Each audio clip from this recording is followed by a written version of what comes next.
কোনোভাবেই থামছে না ইরান। আমেরিকা ও ইসরায়েলের চোখে চোখ রেখে যুদ্ধ চালিয়ে যাচ্ছে খামেনির উত্তরসূরিরা। ইরানের প্রতিশোধের আগুনে জ্বলছে গোটা মধ্যপ্রাচ্য। ট্রাম্প নেতানিয়াহুর পরিকল্পিত হামলার দাঁত ভাঙা জবাব দিতে এবার মরিয়া হয়ে উঠেছে সাহসী মুসলিম দেশ ইরান।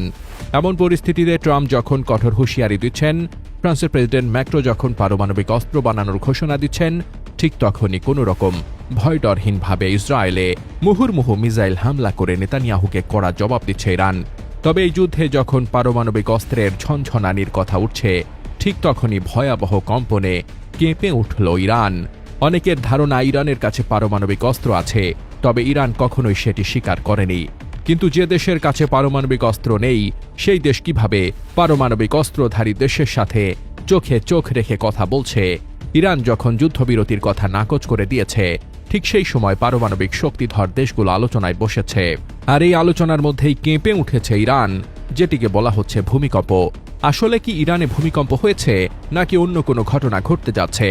ইরান ইসরায়েলের তুমুল যুদ্ধের মধ্যে তেহরানের এই ভূমিকম্প নিয়ে সোশ্যাল মিডিয়া থেকে শুরু করে নেটিজেনদের মধ্যে নানা কথা উঠে আসছে। কেউ কেউ মনে করছেন ইরান হয়তো গোপনে ভারী ক্ষেপণাস্ত্রের পরীক্ষা চালিয়েছে, তবে সেটির কোনো জবাব এখন পর্যন্ত ইরানের পক্ষ থেকে দেওয়া হয়নি। ইরানের এই ভূমিকম্পটি হয়েছে গেরাস অঞ্চলে, আর সেটির উৎপত্তিস্থল ছিল ভূপৃষ্ঠ থেকে মাত্র 10 কিলোমিটার গভীরে। অগভীর এই ভূমিকম্পের ফলে গেরাস ও এর আশপাশের এলাকায় ব্যাপক কম্পন অনুভূত হয়েছে। কম্পনটি যদিও মৃদু ছিল, তবে যুদ্ধবিধ্বস্ত পরিস্থিতির মধ্যে প্রাকৃতিক কম্পন স্থানীয় বাসিন্দাদের মাঝে সৃষ্টি করেছিল চরম আতঙ্কের। তবে এখন পর্যন্ত বড় কোনো ধরনের ক্ষয়ক্ষতি বা হতাহতের খবর পাওয়া যায়নি। এদিকে এই যুদ্ধে ইরানের পাশে থাকার ঘোষণা দিয়েছে চীন, আর চীনের এমন ঘোষণার পর থেকে ইরানের বিপ্লবী গার্ড বাহিনীর মধ্যে আরও বেশি ক্ষিপ্রতা দেখা গেছে।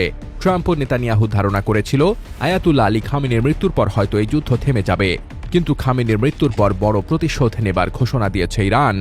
আর সে কারণেই কাউকে তোয়াক্কা করছে না ইরানের বিপ্লবী গার্ড বাহিনী। তবে কি ইরান এবং ইসরায়েলের এই যুদ্ধ তৃতীয় বিশ্বযুদ্ধে রূপ নিতে যাচ্ছে? Desk report, বার্তাবাজার।